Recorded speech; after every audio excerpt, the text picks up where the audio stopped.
Admission गेटवेच्या YouTube चॅनलमध्ये आपले स्वागत आहे. मी डॉक्टर अक्षय चिवटे, प्रवेश प्रक्रिया व करिअर मार्गदर्शक. या व्हिडिओच्या माध्यमातून आज आपण कॅप राऊंड 1 नंतर पुढची प्रक्रिया काय हे जाणून घेणार आहोत. तर सगळ्यात महत्त्वाची गोष्ट आहे की कॅप राऊंड 1 नंतर भरपूर विद्यार्थी व पालकांच्या मनात प्रश्न असतो की ॲटो फ्रीज हा प्रकार काय आहे, की पहिल्या राऊंडमध्ये पहिलंच कॉलेज मिळतं. तर असे असंख्य फोन्स आणि व्हॉट्सअपद्वारे मेसेजेस पालक व विद्यार्थी यांच्याकडून आलेले आहे. तर ॲटो फ्रीजची सिस्टीम काय आहे CET सेल मार्फत हे अगोदर आपण समजून घेऊया.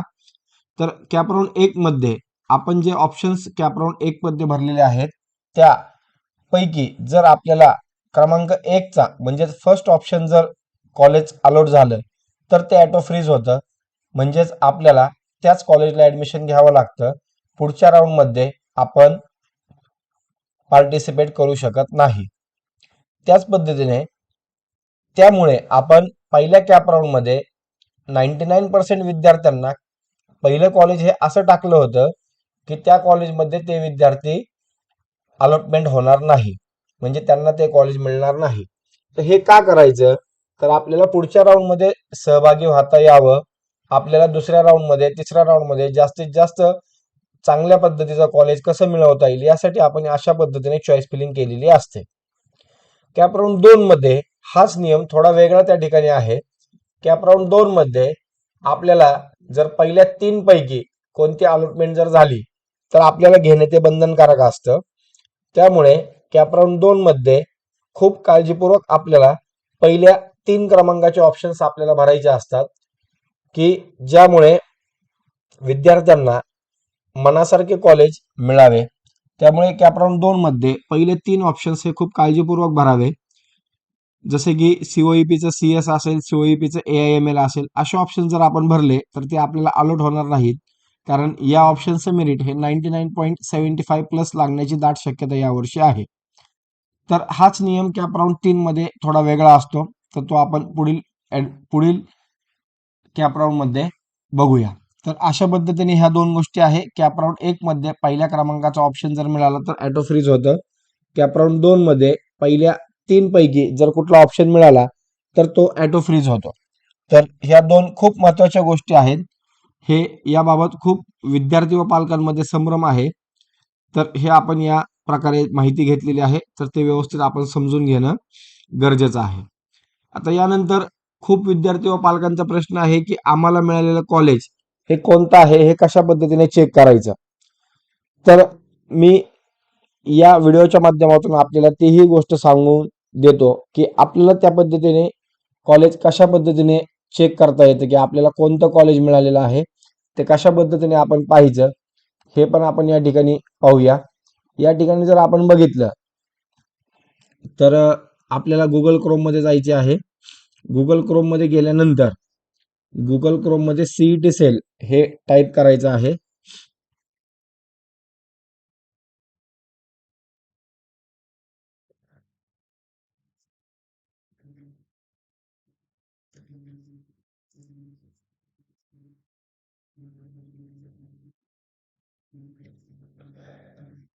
गुगल क्रोम मध्ये आपण आलेलो आहे. या ठिकाणी CET सेल असं टाईप केलेलं आहे. तर ही CET सेलची आपली वेबसाईट आहे. या CET सेलच्या वेबसाईट वरती आल्यानंतर आपल्याला कॅप या टॅब वरती जायचं आहे. कॅप या टॅब वरती गेल्यानंतर त्या ठिकाणी 2026-27 अशा पद्धतीने क्लिक करायचं आहे. तर आपल्याला सेंट्रलाइज ऍडमिशन प्रोसेसचं जे पोर्टल आहे ते या ठिकाणी ओपन होईल. स्क्रोल करून खाली आल्यानंतर या ठिकाणी जर आपण बघितलं तर BE BTech हा टॅब या ठिकाणी दिलेला आहे. UG कोर्सेसच्या अंडर म्हणजे अंडर ग्रॅज्युएटचे जे कोर्सेस आहेत, जे बॅचलर कोर्सेस CET सेल मार्फत ऍडमिशन प्रोसेस घेतली जाते, त्याचे जे कोर्सेस आहेत त्याचे संपूर्ण ऍडमिशनचे टॅब्स या ठिकाणी दिलेले आहेत. तर आपल्याला BE BTech या टॅब वरती क्लिक करायचं आहे. या टॅब वर क्लिक केल्यानंतर या ठिकाणी लेफ्ट साईडला जर आपण चेक केलं तर लेफ्ट साईडला इम्पॉर्टंट लिंक्स हा जो एक टॅब आहे त्या ठिकाणी आता पहिला जो ऑप्शन आहे check final merit list status, या ऑप्शनच्या वरती दोन ऑप्शन्स अजून ऍड होतात. त्यातील पहिला ऑप्शन असेल चेक कॅप 1 अलॉटमेंट स्टेटस, दुसरा ऑप्शन असेल कॅप 1 महाराष्ट्र कट ऑफ, तिसरा ऑप्शन असेल cap 1 all India cut off. असे 3 ऑप्शन्स उद्या त्या ठिकाणी ऍड होतील. आणि जेव्हा अलॉटमेंट डिक्लेअर होईल तेव्हा तर आपल्याला काय करायचंय की चेक कॅप 1 अलॉटमेंट स्टेटस वरती क्लिक करायचं आहे. जसं की आता मी या ठिकाणी check final merit list status वर क्लिक करत आहे. त्याच्यावर क्लिक केल्यानंतर सेम असंच पेज त्या ठिकाणी ओपन होईल. फक्त खाली स्क्रोल केल्यानंतर आपल्याला या ठिकाणी आपला ऍप्लिकेशन आयडी जो EN26 ने सुरू होतो तो ऍप्लिकेशन आयडी आणि आपली डेट ऑफ बर्थ त्या ठिकाणी एंटर करायची आहे.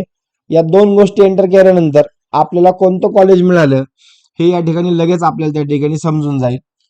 त्या पद्धतीने आपल्याला ही संपूर्ण प्रक्रिया करायची आहे. मी परत एकदा रिपीट करतो. सीईटी सेलला गेल्यानंतर सीईटी सेल मधून आपल्याला कॅप राऊंड 2026-27 मध्ये जायचं आहे. कॅप राऊंड 26-27 मध्ये गेल्यानंतर बीई टेक हा जो टॅब आहे त्या बीई टेकच्या टॅब वरती आपल्याला क्लिक करायचंय.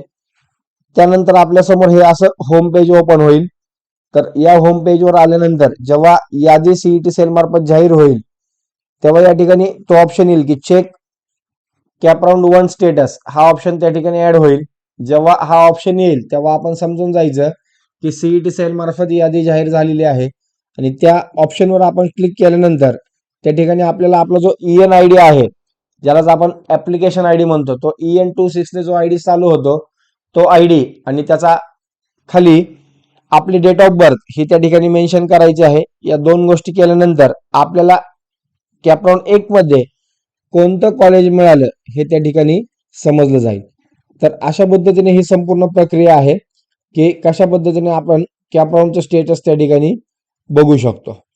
त्यानंतर भरपूर विद्यार्थी व पालकांचा प्रश्न असतो की कॅप राऊंड नंतर पुढे काय, की पुढची प्रक्रिया काय असते.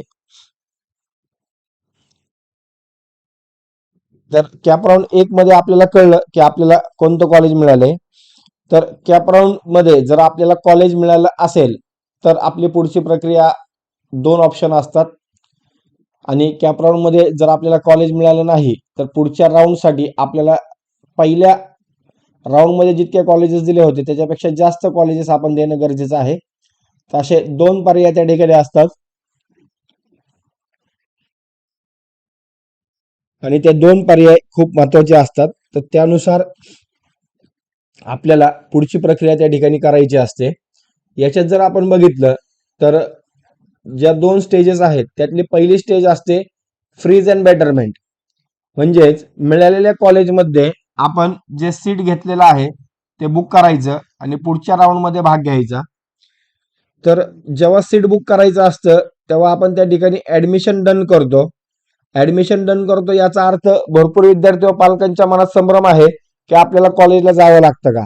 तर नाही, तुमच्या लॉग इन मध्येच प्रत्येक विद्यार्थ्याच्या लॉग इन मध्ये ऑप्शन येतो फ्रीज अँड बेटरमेंटचा. म्हणजेच मिळालेले सीट मला होल्ड करायचं आहे, मी त्या ठिकाणी ऍडमिशन घेण्यासाठी इच्छुक आहे, पण यापेक्षा चांगला ऑप्शन मला पाहायचा आहे म्हणून मला पुढील राऊंड मध्ये सुद्धा जायचं आहे. तर हा अशा पद्धतीने त्याचा अर्थ आहे. तर त्यानुसार पुढची प्रक्रिया होते. त्यामुळे मिळालेलं कॉलेज जर आपल्याला हातात घ्यायचं असेल आणि पुढच्या राऊंड मध्ये जायचं असेल तर आपल्याला फ्रीज अँड बेटरमेंट हा ऑप्शन चूज करायचा असतो. त्यासाठी कॉलेजला जाण्याची गरज नाही.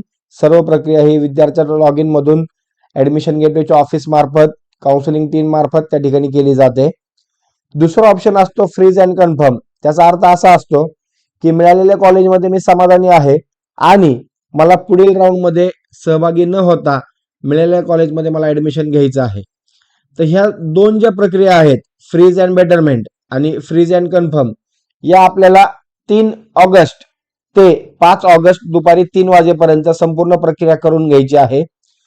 त्यासाठी आपल्याला जे काही सीईटी सेलने सीट ऍक्सेप्टन्स फी दिलेली आहे ती 1000 रुपये भरून आपण पुढील राऊंड मध्ये सहभागी होऊ शकता.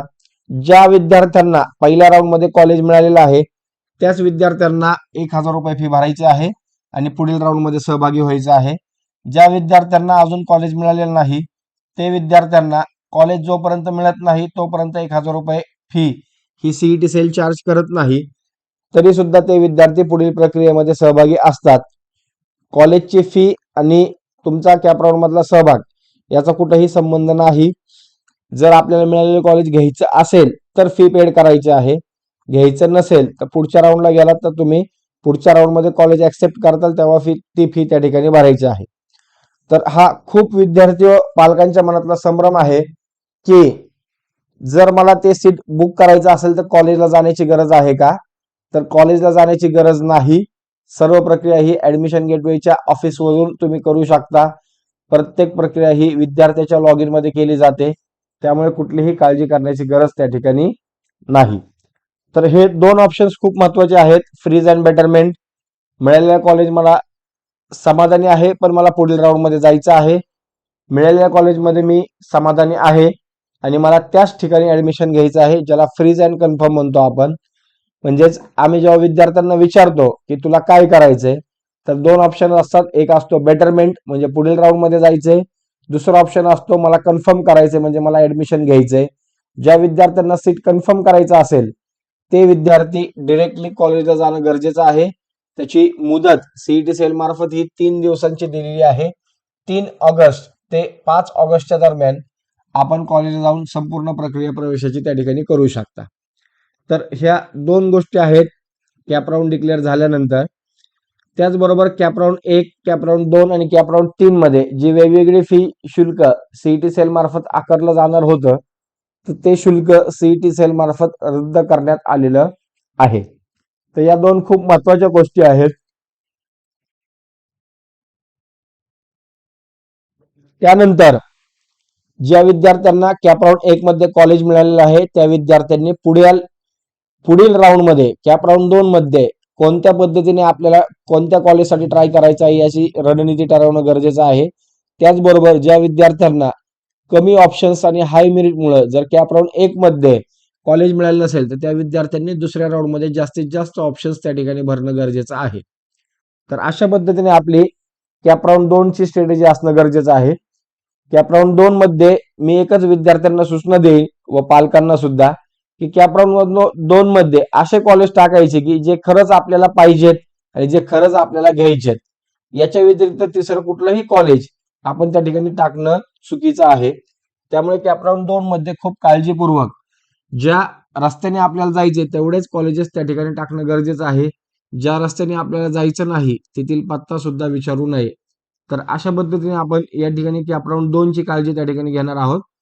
त्याचबरोबर भरपूर विद्यार्थी व पालकांच्या मनात प्रश्न असतो की कॅप राऊंड 1 मध्ये जर कॉलेज मिळालं आणि तेच कॉलेज मला कॅप राऊंड 4 पर्यंत कंटिन्यू करायचं असेल तर ते राहतं का?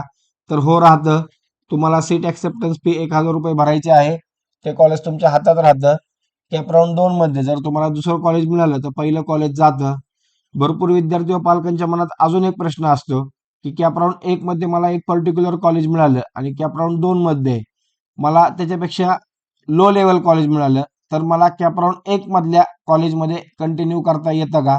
तर तसं करता येत नाही.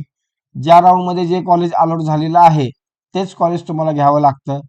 जर कॅप राऊंड 1 मधून कॅप राऊंड 2 मध्ये कोणतंही कॉलेज अपग्रेड झालं नाही तर तुम्हाला कुठलीही प्रक्रिया करायची गरज नाही. फक्त तुम्हाला बेटरमेंट करायचं आहे तुमच्या लॉग इन मधून आणि पुढील प्रक्रियेमध्ये पुढील राऊंड मध्ये तुम्ही सहभागी होऊ शकता. तर अशा पद्धतीने कॅप राऊंड बाबत काही गोष्टी होत्या. कशा पद्धतीने आपल्याला मिळालेलं कॉलेज चेक करायचं याबाबतही मार्गदर्शन तुम्हाला करण्यात आलेलं आहे. तर अशा पद्धतीने ही संपूर्ण प्रक्रिया आहे. कॅप राऊंड 1 चं स्टेटस कसं बघायचं, कॅप राऊंड 1 नंतरची प्रक्रिया काय. त्याचबरोबर अधिक माहितीची साठी आपण व्हॉट्सअप ग्रुपद्वारे मेसेजद्वारे अधिक माहिती देणार आहोत. तर ऍडमिशन गेटवेच्या युट्यूब चॅनलवरती आपण या पद्धतीची माहिती देत असतो.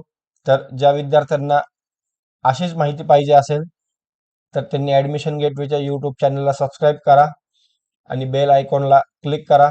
त्यामुळे जे नवनवीन व्हिडिओ आपण इंजिनिअरिंग व मेडिकल ऍडमिशन प्रोसेसचे अपलोड करत असतो ती माहिती आपल्यापर्यंत पोहोचेल. धन्यवाद.